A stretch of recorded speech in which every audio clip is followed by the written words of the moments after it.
श्री गुरु गौतम श्री जया जया सदा जया प्रेम श्री महामना सौम्य मूर्ति दयापन्न चार्य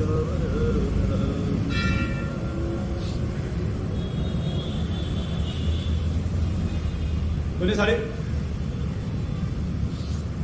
आज का ये दिन हमारे लिए सौभाग्यशाली है। पूरे विश्व के लिए सौभाग्यशाली ये दिन है। जीव मात्र के कल्याण के लिए सौभाग्यशाली ये दिन है। हम अपने आप को थोड़ा पीछे लेकर जाने का प्रयत्न करेंगे कि वो समय कैसा होगा कि परमात्मा रिक्शा लेकर के विचरण कर रही भरत क्षेत्र की धरती पर, और उस समय पे वैशाख शुद्ध दशम का एक दिन ऐसा आया कि परमात्मा की 12.5 साल तक घोर साधना का परिणाम परमात्मा ने जाने कितने कष्ट सहन कर लिए, परमात्मा ने जाने कितने उपसर्ग सहन किए, परमात्मा ने जाने कितने कौशल किए, परमात्मा ने जाने कितनी वेदनाएं सहन की। 12.5 साल तक परमात्मा ने वो घोर साधना की और घोर साधना का वो परिणाम आया वैशाख शुद्ध दशम के दिन परमात्मा को संपूर्णतः यानी कि केवल ज्ञान की प्राप्ति हुई, केवल दर्शन की परमात्मा को प्राप्ति हुई। वो केवल ज्ञान की प्राप्ति करने के बाद में परमात्मा ने वहां पे रचना देने के लिए वो समय आया। देव आए इंद्र महाराजा से लगा करके, सारे देव ने आकर के समोह शरण की रचना की। वो समोह शरण की रचना हुई, समोह शरण के ऊपर परमात्मा विराजमान हुए। परमात्मा ने देशना देना प्रारंभ किया। वो पल, वो घड़ी, वो क्षण कैसा होगा ऋजुमालिका नदी के किनारे, कैसा वो संगम रहा होगा, कैसा वो समय उत्कृष्ट वो समय ऐसा रहा कि जिसके अंदर परमात्मा नदी के किनारे केवल ज्ञान की प्राप्ति करा करके परमात्मा को केवल ज्ञान की प्राप्ति हुई और जीव के कल्याण के लिए परमात्मा ने अपने मुख से शब्द छाड़ने का प्रयत्न चालू किया। शुरुआत वहां पर परमात्मा ने की। 12.5 साल तक परमात्मा मौन रहे, परमात्मा साधना में रहे, परमात्मा ने एक शब्द भी बोला नहीं। और उस दिन परमात्मा ने बोला और निरंतर 8 घंटे तक परमात्मा ने देशना दी। लेकिन उस समय पर शायद थोड़ी कम स्थिति थी कि वहां पर कल्याणकारी जीव कोई उपस्थित रहे नहीं। देशना निष्फल चली गई क्योंकि वहां पर सब देव देवी प्राणी और सबका अनाथ हुआ। और उस समय के बाद में वहां से परमात्मा ने दूसरे दिन वहां से परमात्मा विहार कर करके विहार करे और वहां से विहार कर करके आगे बढ़े और आगे बढ़कर के वहां पर देखते कि वहां पर पधारे नगरी के अंदर। और उस समय पर वहां पे समोह शरण की रचना हुई। समोह शरण के अंदर परमात्मा ने देशना देने का प्रारंभ किया और इधर 11 ब्राह्मण इंद्रभूति आदि उन सबके वहां पर भी महायज्ञ का आयोजन है।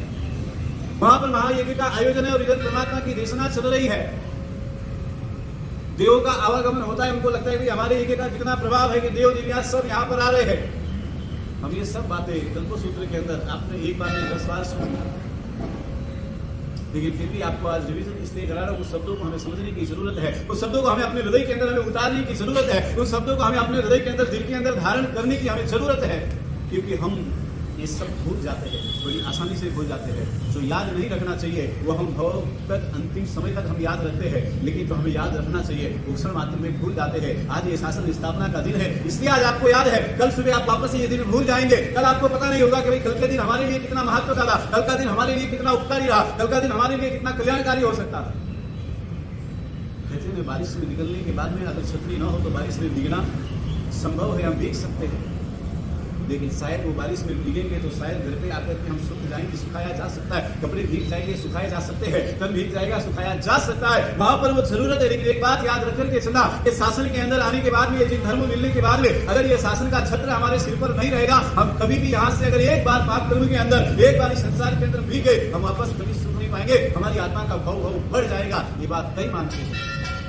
हमें अपने आप पे सोचना है, अपने आप पे विचार कर करके चलना है, समझने का हमें प्रयत्न करना है कि अगर घर के अंदर घर कितना भी सुंदर क्यों ना हो, अगर कहते कि छत ना हो तो वो घर किसी काम का नहीं है। आज हमारे समाज के पास में, आज हमारे पास में चाहे कितनी भी धन दौलत क्यों ना हो, चाहे कितना नाम क्यों ना हो, चाहे कितनी संपत्ति क्यों ना हो, यश नाम कर्म सब कुछ होगा, लेकिन शासन के प्रति अगर वफादारी नहीं होगी, ये शासन के प्रति समर्पण भाव नहीं होगा, ये शासन के प्रति श्रद्धा और विश्वास नहीं होगा, तो हमारा कुछ भी किसी काम का नहीं है। ये मान के चलो, आज हमने अपने आप को समझा है, शासन को समझने का प्रयत्न हमने कभी किया।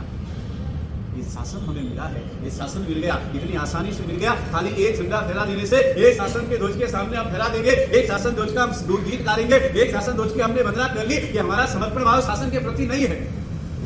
समर्पण भाव शासन के प्रति अपने हृदय के अंदर हमें लाना पड़ेगा। आज हम जिस दिशा में जा रहे हैं, हमने सब कुछ पकड़ा है, शासन और धर्म को छोड़ा। आपकी जितनी वफादारी आपके परिवार के प्रति है, आपकी जितनी वफादारी आपके घर के प्रति है, आपकी जितनी वफादारी अपने परिवार लोगों के प्रति है, सगे संबंधों के प्रति है, उतनी ही वफादारी शासन के प्रति है क्या नहीं? है कि नहीं? नहीं है। आपको लगता है कि घर परिवार सही सलामत है, इसलिए आपको सब कुछ उसमें आनंद है, लेकिन आपने कभी ये सोचा कि शासन सलामत है तो हम सलामत है? शासन के प्रति हमारी वफादारी सोचने हमें समझने की बात है। अमेरिका के अंदर स्वामीनारायण धर्म के एक बच्चे को वहां पर बहुत ही बड़े लेवल के ऊपर उसे फुटबॉल के लिए वहां पर उसको चॉइस किया गया, वहां पे सिलेक्ट किया गया, वहां पर वो पहुंचा और वहां पर पहुंचने के बाद में जब उसको लगा भाई अंडरग्राउंड के अंदर उसकी एंट्री करानी है, उसे वहां पर टेस्ट चेक करने के लिए लेकर गए। चेक करने के बाद में उसे लेकर के जाना था, माथे पे उसके तिलक लगा हुआ था और वहां के लोगों ने कहा कि भाई तुझे अगर इस चैंपियनशिप की लीग में अगर तुझे खेलना है, तुझे इसके अंदर भाग लेना है, तुझे इसके अंदर आना है, एंट्री करनी है, तो तुझे ये माथे पे लगा हुआ ये तेरा तिलक तुझे हटाना पड़ेगा। और बच्चे ने कहा कि सच में हटाना पड़ेगा। वहां के लोगों ने कहा कि भाई यस, ऑफिसरों ने सब लोगों ने कहा कि इसके बिना तो तुम्हारी एंट्री नहीं हो सकती है, इसे तुम्हें हटाना पड़ेगा, इसे तुम्हें मिटाना पड़ेगा, इसे जब तक तुम हटाओगे नहीं, इसे जब तक तुम मिटाओगे नहीं, तब तक तुम इस चैंपियनशिप के लीग में तुम आराम से यहाँ पर खेल नहीं सकते, इसके अंदर तुम्हारी एंट्री नहीं हो सकती है। उसने 2 मिनट सोचने का समय लिया और 2 मिनट सोचने के बाद में उसने विचार किया और विचार करने के बाद में उसने जवाब दिया कि ये चैंपियनशिप में लीग खेलूंगा, इसके बाद में क्या होगा, इसके बाद में शायद क्या होगा।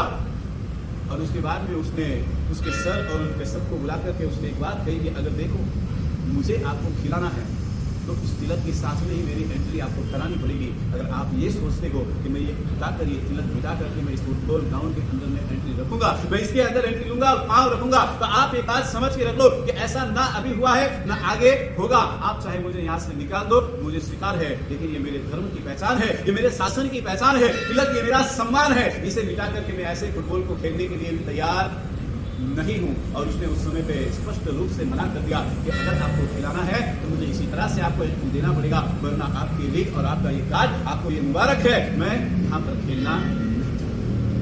अब बोलो क्या लिखा क्या है? आजाद रहे विचारों से, बंधे रहे संस्कारों से। वो लड़के ने अपने संस्कार बंधे हुए वो उसने रखा है। आज अगर उसकी जगह हमारा बच्चा होता और हम होते तो क्या आप क्या करते बोलो?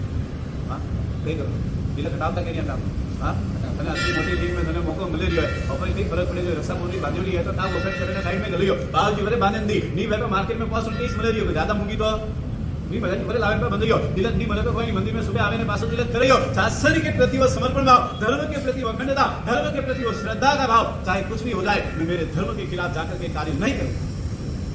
आज परम पिता परमात्मा ने शासन की स्थापना आज वैशाख शुक्ल 11 के दिन परमात्मा ने की। 11 गणधर भगवंत वहां पर पधारे। 11 गणधर भगवंतों को उनके प्रश्नों के जवाब देकर के उनके प्रश्नों को सुलह कर करके परमात्मा ने एक साथ में 11 गणधर भगवंतों के साथ में सबको उनके शिष्यों के साथ में दीक्षा दी और दीक्षा देने के बाद में चंदन महाराज जैसी साधवी लोग वहां पर एक से वहां पर चतुर्विद संघ की स्थापना, ये शासन की स्थापना वहां पर हुई। ये शासन की स्थापना परमात्मा ने किसके लिए की? हमारे लिए की, बाकी उनको जरूरत नहीं थी। ऋषभदेव परमात्मा ने शासन की स्थापना की, तीर्थंकर 24 भगवंतों ने शासन की स्थापना की, लेकिन हम किसके शासन में है? हम अंतिम तीर्थंकर परम पिता परमात्मा स्वरूप भगवान महावीर स्वामी के शासन के अंदर ये हमारा जिन शासन चलता है।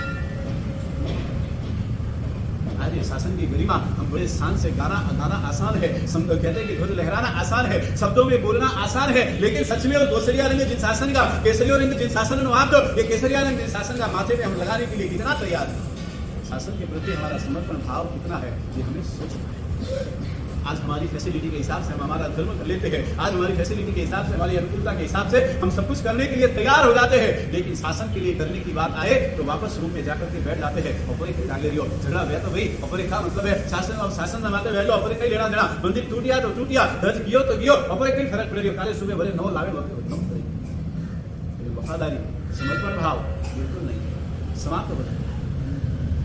आपने कभी सोचा, आपने विचार किया कि जिन शासन मिल गया, ये शासन का आज स्थापना का दिन है, आज मात्र आप क्या करेंगे? बोल जिन शासन के लिए क्या हम कर सकते, क्या संकल्प हम लेंगे अपने जीवन में? अनादिकाल से आदि परंपरा के अंदर ये 24 यहाँ पर हम देखने जाए 24 तीर्थंकर परमात्मा अनेक गणधर भगवान अनेक आचार्य भगवंतों ने इस शासन के लिए प्राण त्याग दिए, इस शासन के लिए अपने प्राण तक न्यौछावर कर दिए। अनेक महापुरुष, अनेक श्रावक, अनेक महामंत्री, अनेक राजाओं जिन्होंने जिन शासन के ध्वज को ऊपर रखने के लिए, इस शासन को ऊपर रखने के लिए अपने प्राणों तक की चिंता नहीं की है। आज हम क्या कर रहे हैं? आज उनकी सबके बलिदानों का हम धूल में डाल रहे हैं, उनके सबके बलिदानों को हम धूल में मिट्टी मिला रहे हैं। उससे ज्यादा हमसे कुछ हो भी नहीं रहा।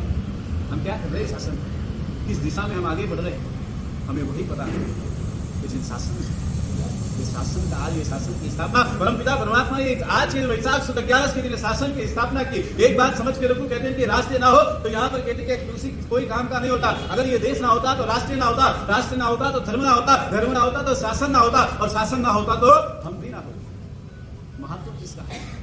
शासन का है कि हमारा है? हाँ? आज आप किसके छत्र के छत के नीचे रहते हो? आप किस सिर छत्र के नीचे हो? आपके ऊपर शिक्षक सिर छत्र किसका है? हाँ? एक मस्त आराम से बंगलो बनाई हो, परिवार है, गाड़ी है, बंगला है, हैंग है, और बड़े सत्र तो मनवीस पूरा हो जाए, और तो भले कोई सत्र तो रखता नहीं है, उसमें आपको कुछ लगता है? हाँ, और तो खा लीजिए, और तो मस्त 3 बेडरूम और किसी घर में लियो, हैंग सब है, जैसे मेरे काम सीधे आप बस 17 से अपनी जिंदगी पूरी हो जाए, और एक काम देना ने कहा है ना। आज इस समय के अंदर में हम परमात्मा के प्रति वो समर्पण भाव हमारा नहीं है, ये शासन के प्रति हमारा समर्पण भाव खत्म है। हमें वो समर्पण भाव जगाना है, वो श्रद्धा का भाव हमें जगाना पड़ेगा, मन के अंदर ये लाना पड़ेगा कि हमसे शासन नहीं है, शासन है तो हम। आज हमारी चिंता क्या है? आज हमारी मान्यता क्या है? हम है तो धर्म है, हम है तो शासन है, हम है तो समाज है, हम है तो ये दुनिया चल रही है। क्यों? आपके बिना ये दुनिया नहीं चलेगी, आपके बिना ये समाज नहीं चलेगा, आपके बिना ये धर्म नहीं चलेगा। दिल के अंदर, दिमाग के अंदर ये जो भ्रम पाल के रखा है, ये निकाल दो कि तुम हो तो सब कुछ है। एक बात ये भ्रम हमेशा के लिए निकाल देना कि हम है तो कुछ भी नहीं है, ये शासन है तो हम है, और ये शासन है तो हम है, और हम है तो सब कुछ है। लेकिन आज हमारी वो परंपरा नहीं है, आज हमारी वो विचार नहीं है, आज हमारी वो विचारधाराएं नहीं। परमपिता ये परमात्मा ने शासन की स्थापना तो कर दी। परमपिता परमात्मा ने अखंडपणे आज विचार करो, ये कहां से आज 2630 हजारों सालों से चलती आ रही है परंपरा, और चलते आ रही है समान धर्म। समान धर्म के अंदर के परमात्मा ने शासन की स्थापना की, परमात्मा ने चतुर्विध संघ की स्थापना की, साधु साधु साधिकाओं की स्थापना की। आज हमारा वो मंदिर के प्रति वो समर्पण भाव है, समर्पण भाव हमारा मंदिर के प्रति समाप्त हो गया। साधु भगवंतों के प्रति वो समर्पण भाव समाप्त है, साधु संगत श्री संगत के प्रति हमारा समर्पण भाव समाप्त है। ये हम शासन को कैसे चलाएंगे? क्या होगा? मात्र खाली साल में एक दिन आता है वैशाख शुद्ध 11 का दिन, और आपने कहते हैं कि शासन का ध्वज निकाल दिया, शासन की ध्वज की आपने वंदना कर ली। 4 कहते हैं कि हमें तो हमेशा कहता हूँ जीवन के अंदर में परमपिता परमात्मा शरण भगवान महावीर स्वामी के जन्म कल्याण के दिन, आदिनाथ भगवान के जन्म कल्याण के दिन, 24 से 24 तीर्थंकर भगवान के जन्म कल्याण के दिन आप घोड़ा निकालो या ना निकालो, शायद नहीं निकालोगे, एक बार के लिए चलेगा, लेकिन आज ये शासन का दिन है। शासन के दिन अवश्य में शासन की गरिमा, शासन की भक्ति अवश्य में होनी चाहिए। शासन के दिन अवश्य में एकाध रथ यात्रा, एकाध घोड़ा शासन ध्वज का निकलना चाहिए। इस विश्व को पता चलना चाहिए कि आज ये शासन का बड़ा महत्व का दिन है, ये शासन वंदना का दिन है, शासन की स्थापना का। लेकिन हमारे तो उसके लिए टाइम होता नहीं। क्या होता है? आज उसके लिए आपके पास में टाइम नहीं है। एक बार अभी यहाँ पे शासन ध्वज फहरा दिया, बस काम खत्म, यहाँ से जाएंगे, आधे घंटे का प्रवचन सुन लिया, बस यहाँ से गए, अपन वापस अपनी दुनिया में मस्त हो जाएंगे। इस प्रवचन मंडप से बाहर जाने के बाद में, घर पे पहुंचने के बाद, ऑफिस पहुंचने के बाद, आज दिन में कितनी बार याद आएगा कि आज शासन की स्थापना का दिन? सही बोलो, कितनी घड़ा याद करिए, बोलो। हाँ, ऑफिस में बैठा 4 बजे याद आ गई, हाँ 2 बजे याद करियो क्या शासन की स्थापना रो नहीं। ऑफिस में गया बात, घरे गया बात। लगता है कि हम इसी शासन को किस तरह से आगे लेकर जाएंगे। ये शासन कितना महत्वपूर्ण है, ये शासन हमारे लिए कल्याणकारी है, ये शासन हमें मोक्ष मार्ग तक लेके जाने वाला है। इसी के छत्र रहकर के हमें मोक्ष मार्ग की यात्रा तय करनी है। हमारी आत्मा को परमात्मा इसी शासन के नीचे रहकर के हमें बनाना है। आप विचार करो, ये शासन नहीं होता, ये शासन की स्थापना अगर परमात्मा नहीं करते तो हमारे पास में क्या होता? हमारी पहचान क्या है? आप जैन हो, ये आपकी पहचान। हाँ, आप जैन बोल के आपकी ये पहचान, मंदिर के अंदर आप परमात्मा की पूजा करते हो, आपकी ये पहचान। हमारी पहचान हमारे शासन से है, हमारी पहचान हमारे धर्म से है, लेकिन हम उसी से दूर चले। अपने आप को सोचने का प्रयत्न करना है इंसानी जीवन के अंदर में। आज ये शासन का दिन, आप विचार करो, वहां पर परमात्मा ने शासन की आज के दिन स्थापना की। आज के दिन 11 गणधर भगवंतों की दीक्षा का कल्याण के दिन, आज के दिन उनकी दीक्षा हुई, त्रिपदी की रचना हुई। आप सोचो तो सही, आज का ये कितना पवित्र दिन है, कितना बड़ा दिन। गौतम स्वामी महाराज बहुत से बार ऐसा होता है कि अगर कोई प्रश्न अगर पूछा जाए, किसी कहते परीक्षा के अंदर में कोई पेपर भरना हो और उसके अंदर लिखा हो कि गौतम स्वामी का दीक्षा कल्याण का दिन कौन सा था, तो हमें सोचना पड़ता है कि गौतम स्वामी महाराज का दीक्षा का कल्याण दीक्षा दिन कौन सा था। भगवान गौतम भगवान ने कब दीक्षा ली? हमको पता ही नहीं होता है। प्रश्न के अंदर जब प्रश्न आता है तो 10 बजे तो साधु जी महाराज पढ़े, साधु भगवान पढ़े, पंडित जी पढ़े, जाने पूछे ना दीक्षा गौतम स्वामी महाराज की दीक्षा कब? लेकिन ये पता नहीं होता है कि आज वैशाख शुद्ध 11 के दिन ही शासन की स्थापना हुई, और आज के दिन ही गौतम स्वामी महाराज आदि 11 गणधर भगवंतों और उनके साथ में, उनके शिष्यों के साथ में कितने टोटल कितने हुए? 44,000। आज के दिन 44,000 भगवंतों की दीक्षा है। लेकिन हमें पता नहीं होता है, हम सोचते नहीं है, हम विचार करते नहीं है, क्योंकि हमको लेना देना नहीं होता है। साल में एक ही बात तो याद करना है, इतनी माथा फोड़ी क्यों करनी रोज रोज याद करके? हाँ, साल में एक ही सड़े अपन तो भगवान याद आवे, શાસન સ્થાપના 21 સાલ में एक याद आवे, शासन 21 याद आवे, दोनों स्वामी 21 याद आवे, परमात्मा रो जन जन्म कल्याणक आवे, वंदनीश परमात्मा याद आवे, बाकी ओपरे कोई परमात्मा थी लेना नहीं देना नहीं, पूजा करी घरे गया ने बात खत्म हो गई, बस बात खत्म हो गई। कौन सी हां मना नहीं ज्यादा ओपरे कोई याद नहीं। ये जिन शासन कितना अद्भुत है, ये जिन शासन हमसे क्या कहता है, ये जिन शासन हमें क्या कहना चाहता है, ये जिन शासन हमें क्या बनाना चाहता है। हाँ बहुत पुरानी पिक्चर का डायलॉग आपने शायद सुना भी होगा और मुझसे ज्यादा बेहतर सुना होगा, उसमें भी कोई डाउट नहीं है, आपने सुना भी होगा और देखा भी होगा और मुझसे ज्यादा बेहतर सुना भी होगा और बहुत बेहतर देखा भी होगा कि दो हीरो कहते हैं अमिताभ बच्चन और शशि कपूर, दोनों एक साथ में मिलकर कहते हैं, एक कहता है कि मेरे पास में धन है, दौलत है, गाड़ी है, वैभव है, बंगला है, तेरे पास में क्या है, और एक कहता है कि मेरे पास में माँ है। क्या है?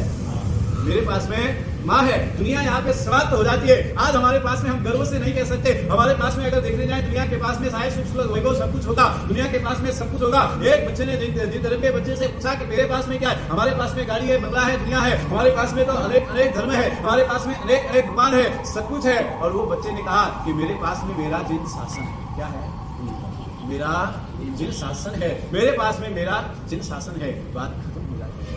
आखिर में ऐसा गौरव होता है कि हमारे पास में जिन शासन मिला तो है, आसानी से मिल गया, लेकिन गौरव होता है कि जिन शासन मेरे पास में, हम ये जिन शासन के अंदर है, परंपराओं से हम चल रहे हैं, परंपरा हमसे नहीं चलती है, हम परंपराओं से चलते हैं, हमसे शासन नहीं चलता है, हम शासन से चलते हैं। हमें गर्व होना चाहिए। आज क्या होता है, आज 4 पंथों में हम बढ़ गए, 4 दिशाओं में हम चले गए, 4 दिशाओं से अलग हम चलते जा रहे हैं, 4 दिशाओं में 4 पंथों में बढ़ करके हम ये शासन की धुरा को आगे बढ़ाने का काम कर रहे, हम ये धुरा को आगे ले जाने का काम कर रहे, जिन शासन को हम बढ़ाने का काम कर रहे। आपको लगता है इस आसानी से हम जिन शासन को आगे बढ़ा सकते हैं? हम हमारा एक जिन शासन है, कोई 4 भेद नहीं है, हमारा एक ही परमपिता परमात्मा का स्थापित धर्म है, कोई अलग परंपराएं नहीं है। हम अपने विचारों को अगर अलग कर देते हैं तो हम अलग हो जाते हैं, अगर हम विचारों को एक कर देते हैं, हम एक अपने विचारों को एक कर दे तो हम वापस एक। आज ये शासन मिला, शासन का गौरव होना चाहिए। जिस धर्म के अंदर में है, जिन शासन के अंदर ये शासन का गौरव हमारे लिए, लेकिन हमारे जीवन के अंदर भी इस बात को हमें समझ कर चलना पड़ेगा, विचार करके चलना पड़ेगा कि परमात्मा ने हमें सब कुछ दिया है, परमात्मा ने धर्म दिया, परमात्मा ने धर्म का मार्ग दिया, परमात्मा ने आखिर में धर्म के मार्ग से मोक्ष तक मार्ग पहुंचाने का ये सरल और आसान तरीका, ये मार्ग हमें बता दिया है। लेकिन एक सामायिक करना हो तो हमारे पास में समय नहीं है, एक औषधि करना हो हमारे पास में समय नहीं है, परमात्मा की पूजा अगर 1 घंटे से ज्यादा करनी हो हमारे पास में समय नहीं हो, उपासना के अंदर में जाना हो हमारे पास में समय नहीं है, प्रवचन 1 घंटे से 1.25 घंटे का सुना हो उसमें हमें बैठना पड़े, हमारे पास में समय नहीं है। क्या है? हाँ अब याद आता, घर पे आप बैठे होते हो, आपको प्रवचन मंडप याद आता? हाँ नहीं आता, याद नहीं आ रहा? हाँ अब याद आता? नहीं आ रहा? प्रवचन मंडप में बैठा हो, घर कितनी बड़ा याद आता? परम पिता कहते कि हम घर पे बैठे, ऑफिस में बैठे, जिन मंदिर में आपको याद नहीं आता, परमात्मा आपको याद नहीं आते हैं, आपको परमात्मा जिन मंदिर वहां पे याद नहीं आएगा, लेकिन मंदिर के अंदर मात्र खाली आपको 30 मिनट की पूजा है, आपको वहां पे 20 मिनट का खाली समय है, आपको आधा घंटा मात्र खाली परमात्मा की पूजा करना है, लाइन में आपको खड़ा रहना पड़ जाए, आपको घर, ऑफिस, परिवार, दुनिया सब याद आ जाती है। हाँ मंदिर में अगर 50 जन की लाइन हो तो आप शांति से खड़े रहकर के 50वां नंबर आपका हो और आपका पाँव ना हिले, ऐसा होता है? हाँ क्यों? इसकी पूजा करने आए, 3 लोग के नाथ परमपिता परमात्मा तारक परमात्मा की पूजा करने के लिए आए, लेकिन वहाँ पर भी 50वां नंबर हमारा है, हमें तसल्ली नहीं है। हाँ वहाँ पर हमें शांति नहीं है, बस धक्का करोगा, झट एक जगह जाए धक्के वालों फटे तो ऑपरेटर नंबर फटाफट आवे, भाई विचार आवे, जल्दी पूरी वे लाइन पे पूजा करो, नोटे पासा रवाना हो, पुलिस विचार आवे। कभी हमने ये नहीं सोचा, हमारे शासन के प्रति हमारा वो समर्पण भाव अभी तक आया नहीं है। जीवन के अंदर भी बात समझने की जरूरत है कि सब कुछ मिल जाएगा, अगर ये शासन नहीं होगा हमारा जीवन समाप्त हो जाएगा, कुछ भी हमारे काम नहीं। शासन को आगे चलाना है, शासन को लेकर के चलना है, शासन के अंदर रह करके हमें चलना है, शासन के ऊपर हमें जाना नहीं। लेकिन आज तो क्या हो गया, हमारा शासन तो अलग ही है, हम उससे भी अलग चलते हैं, एक साथ में एक दौर में बनकर चलने का हमारा कोई शासन के प्रति भक्ति को समझना है। पुण्यशाली बहुत ही सुंदर तरीके से एक बात कहने का प्रयत्न करेंगे। एक गांव के अंदर में कहते कि सेठ थे, सेठ के उनके जीवन के अंदर में उन्होंने जितना सब कुछ कमाया था, आखिर में वहां पर वो लिख करके गए कि मेरे बाद में ये सबकी नीलामी करा देना, लेकिन नीलामी कराने से पहले मेरी माँ का एक चित्र है, सबसे पहले उसकी नीलामी बोली शुरू हुई। सब लोगों ने बोली लगाने का विचार किया, क्योंकि सेठ का नाम कितना था, जबरदस्त नाम था और जबरदस्त उनके पास में संपत्ति थी। सोने चांदी से लगाकर, रत्नों से लगाकर उनके पास में उनके घर के जितने भी सामान थे सब एक से एक रत्नों से, एक सोने से जड़ित, एक चांदियों से, बड़े रत्नों से जड़ित उनके घर के सामान थे। लेकिन वहां पर होली की शुरुआत हुई और जैसे उनकी माता खाली एक फोटो, एक पेंटिंग में बना हुआ फोटो उनको दिखाया गया, वहां पे सारे करोड़पति बैठे, लेकिन फोटो देख करके किसी को मजा नहीं आया, किसी को आनंद नहीं हुआ, किसी को खुशी नहीं हुई, किसी को उत्साह नहीं आया कि भाई ये फोटो के लिए बोली लगाई जाए। और बोली लगाने वाले ने पहले ही 1,08,000 से बोली की शुरुआत की।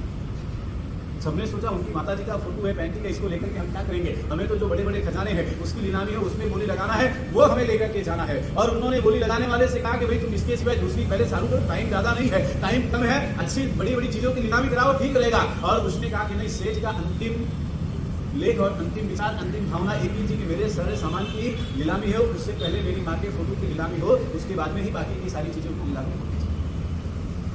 और 1,08,000 एक सामान्य व्यक्ति बैठा, उसके मन में आया कि सेज इतने करोड़पति, इतना सब कुछ है और उनकी माँ की ये तस्वीर है, यहाँ कोई बोलने के लिए तैयार नहीं है और 1,08,000 भी कम है, उनकी माँ की फोटो इतनी सस्ती में भी नहीं जानी चाहिए। उसने वहां पर बात की और बात करके उसने कहा कि मेरे पास में खाली 50,000 है, 1,08,000 मेरे पास में भी नहीं है, अगर इसमें कोई छूट मिलती है, इसमें कोई विषय मिलता है कि भाई 8 दिन, 10 दिन, 15 दिन, 50 दिन, 1 महीना, 2 महीने का समय मिलता है और अभी 50,000 भर करके दूसरे में बाकी के पैसे अगर 2 महीने चुकाने का समय मिलता है तो ये तस्वीर में लेने के लिए तैयार हूँ।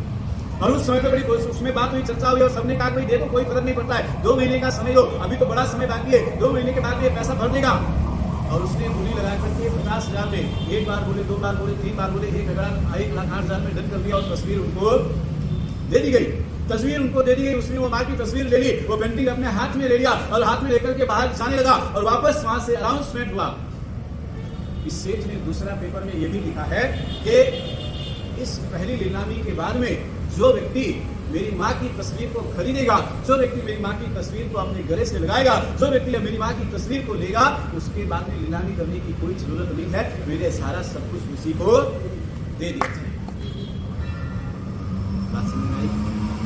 आज हमें उसी दिशा में बढ़ना है, आज हम उसी चीज को लेकर के चलना है। ये शासन हमारे लिए वो चित्र है, शासन हमारे लिए वो बड़ा ही कीमती है। अगर हम अपने शासन को समझ नहीं पाए, अपने धर्म को हम समझ नहीं पाए, अपने परमात्मा को हम समझ नहीं पाए, अपने धर्म गुरुओं को हम समझ नहीं पाए, अपने देव गुरु धर्म की आराधना साधना को हम समझ नहीं पाए, आप समझ लो ये सब कुछ बेकार है। जिस दिन इसको समझ लिया, आप ये तय मान के चलो कि इसका हाथ पकड़ोगे, आपको मोक्ष तक पहुंचाने का काम अपने आप हो जाएगा। हमारी आत्मा हमारे शासन है, इस शासन तक हमें पहुंचने का प्रयास करना है। पुण्यशाली आज का एक अद्भुत दिन शासन है, शासन के प्रति समर्पण भाव आना चाहिए, शासन के प्रति वो सद्भाव आना चाहिए, शासन के प्रति वो हमारे हृदय के अंदर श्रद्धा भाव आना चाहिए, शासन के प्रति हमारे हृदय के अंदर वो उजाल, वो एक अहम भाव, कहती कि कर्म मर मिटने का वो भाव आना चाहिए। जिएंगे तो शासन के लिए, मरेंगे तो शासन के लिए, ये भाव आना चाहिए, ये भाव हमें लाना है। ये जिन शासन हमको मिला है, दूसरी बार मिलेगा या नहीं मिलेगा उसकी कोई गारंटी हमारे पास में नहीं है। ये परमात्मा हमें मिल गए, ये देव गुरु धर्म हमें मिल गया, ये जिन मंदिर मिल गया, ये जिन धर्म मिल गया, ये साधु मिल गए, ये साध्वी मिल गए, ये श्रावक, ये श्राविका, ये चतुर्विध संघ हमें मिल गया है, इस बार मिल गया है, इस भव में मिल गया है। अगले भव में मिलेगा या नहीं मिलेगा उसका हमको पता नहीं है। शासन के प्रति एक संकल्प, शासन के प्रति एक संकल्प लेंगे कि ये शासन की ध्वजा को ना हम कभी झुकने देंगे और ना हम कभी झुकाएंगे। ये शासन हमारे लिए उत्तम था, उत्तम है, उत्तम रहेगा। ये शासन हमारे सिर के ऊपर शिरोधार्य, ये शासन की आज्ञा हमारे लिए थी, शासन की आज्ञा हमारे लिए शिरोधार्य है, शासन की आज्ञा हमारे लिए शिरोधार्य रहेगी, तभी ये शासन हम चला पाएंगे। और ये कितना अद्भुत ये शासन है। कहते हैं आजादी के समय पर, समय हो चुका है, हम बात को समाप्त करेंगे। कहते हैं कि आजादी के समय पर एक पेपर आपके पास में होता है और एक पेपर पे गांधी जी की फोटो होती है। नॉर्मल पेपर आपके पास में होता है, शायद उसकी वैल्यू आपको नहीं लगती है, लेकिन उसके ऊपर अगर गांधी जी का फोटो लग जाए, गवर्नर की सिग्नेचर हो जाए तो उसकी वैल्यू आपको बढ़ जाती है, आपके जीवन में उसकी वैल्यू बढ़ जाती है। बाकी नॉर्मल पेपर आपके हाथ में हो तो उसकी वैल्यू नहीं लगती है। आपको अपना जीवन आसान लगता है अपना जीवन आसान लगता है, आपको अपना जीवन उस समय पे कीमती लगता है। लेकिन अगर कहते हैं हम एक सफेद पेपर के सामने अपने आप को ऊपर रख करके करोड़पति बना देते हैं, और एक पेपर ऐसा होता है कि जिसके ऊपर कहते हैं कि गवर्नर की मोहर लग जाए, हिंदुस्तान की मोहर लग जाए, और उसके ऊपर हम हमारे ईमान को छोटा कर देते हैं। कभी नॉर्मल पेपर के सामने आपकी इज्जत बहुत बढ़ जाती है, आपका ईमान बहुत बढ़ जाता है। लेकिन उसी अगर गांधी छाप नोट यानी कि गांधी छाप वो पेपर आपके पास में आ जाए, आपका ईमान वहां पर गिर जाता है। उस समय पे आप अपने आप को छोटा करने में शर्म नहीं करते, क्योंकि आपको लगता है कि मेरे से ज्यादा, मेरे ईमान से ज्यादा, मेरे ईगो से ज्यादा कीमती मेरे लिए पैसा है। कि बड़ा कीमती है कि नहीं है? लेकिन आप जान करता भी कीमती बया है कि जान कीमत बोल कीमत जान दी है कि प्यारी? हाँ कहिए बोलो। हाँ पैसे की कीमत है, जान की कीमत नहीं है ना? पक्का 100%। मिसाल करें पे आके बस में आप जा रहे हैं और बस के अंदर 4 लुटेरे आ जाए, आपके कंपनी में बंदूक रख दे और आपके पास में 50 लाख का बैग हो, आप देने से मना करेंगे कि देंगे? हाँ क्या करिए ना दियो कि दियो? हाँ वन टाइम माते क्या करियो? वन टाइम माते विचार आ गई कि ना थारे मारनो तो मारो, भया तो नहीं जाना। हाँ बोल भया बेग तो मुँह धोने नहीं दो, थारे चक्कू मारना तो चक्कू भी मार दे, गोली मारनी हो तो गोली भी मार दे, लेकिन भया बेग तो मुँह धोने नहीं दो। वन टाइम बात दियो क्या दियो? हाँ क्या दियो बोलो? अरे भाई पैसा इस्ता है तो लेन जा, जान बची तो लाखों पाए, वन टाइम भया याद नहीं आवे। लेकिन एक विचार करो कि एक परमात्मा का मंदिर ऐसा हो, एक धर्म के अंदर हमें अपने शासन के लिए, अगर यहाँ से आपको उतारा जाए हमें अपने शासन के लिए देना है, अपने शासन के लिए हमें करना है, आपका बजट कितना होगा? हाँ तो मॉडल सिटी तो 51,000 रुपये की समझना ज्यादा तो मैं नहीं देगा, कारण वास्ते सीधे लिया है शासन वास्ते। हाँ लेकिन वहाँ पे ऑफर कैपेसिटी वह तो ही ऑफर हो तो 25,000 51 10 लाख 20 लाख के ऊपर से देना तो नहीं है, क्योंकि हमें शासन की वैल्यू हमें समझ में नहीं आती है, अपनी जान की वैल्यू हमें समझ में आती है। उन्हें सारी एक बात हमें समझ कर रख करके चलना है। बस ये शासन इतना सुंदर है, कहते हैं कि आजादी के समय पे सुभाष चंद्र बोस ने एक नारा निकाला। क्या निकाला? आप मुझे खून दो हम तुम्हें आजादी देंगे, आप मुझे खून दो हम तुम्हें आजादी देंगे। ये जिन शासन का भी एक ऐसा नारा है, ये शासन हमसे कहता है तुम मुझे मात्र खाली एक भाव समर्पण के साथ में दे दो, मैं तुम्हें भव भव से मुक्त करा दूं। क्या कहता है? एक भाव मात्र खाली समर्पण का चाहिए, एक भाव खाली ये शासन के लिए, एक भाव ये शासन के समर्पण के साथ में शासन के लिए आप मात्र खाली आपका एक भाव दे दो, मैं तुम्हें भव भव से आजाद करा दूंगा। क्या करा दूंगा? भव भव से मैं तुम्हें आजाद करा दूंगा। देश से आजाद होंगे शायद एक बार के लिए होंगे, लेकिन भव से आजाद होंगे, भव के लिए आजाद हो जाएंगे। ये हमें सोच के चलना है। उन्हें सारी बस इस तरह से आज का ये पावन पवित्र दिन हमारे लिए बड़ा गर्व का दिन है, हमारे लिए नहीं बल्कि पूरे विश्व के लिए गर्व का दिन है। पूरे विश्व के अंदर रहे हुए जीव मात्र के लिए, हर एक इंसान के लिए, हर एक धर्म के लिए, पूरे हिंदुस्तान के लिए गर्व का दिन है, क्योंकि आज ये शासन यानी कि शासन स्थापना का दिन है। और ये शासन स्थापना का दिन और ये शासन मात्र और मात्र कल्याण की बात करता है, जीव मात्र को कल्याण के मार्ग में ले जाने की बात करता है। और इस बात का हम स्वीकार करें, हमारी आत्मा का भी एक ना एक दिन कल्याण अवश्य में होकर के रहेगा। इस शासन के विशेष सत्र लेकर के हम अपनी आत्मा का कल्याण करें, यही सुमंगल भावना।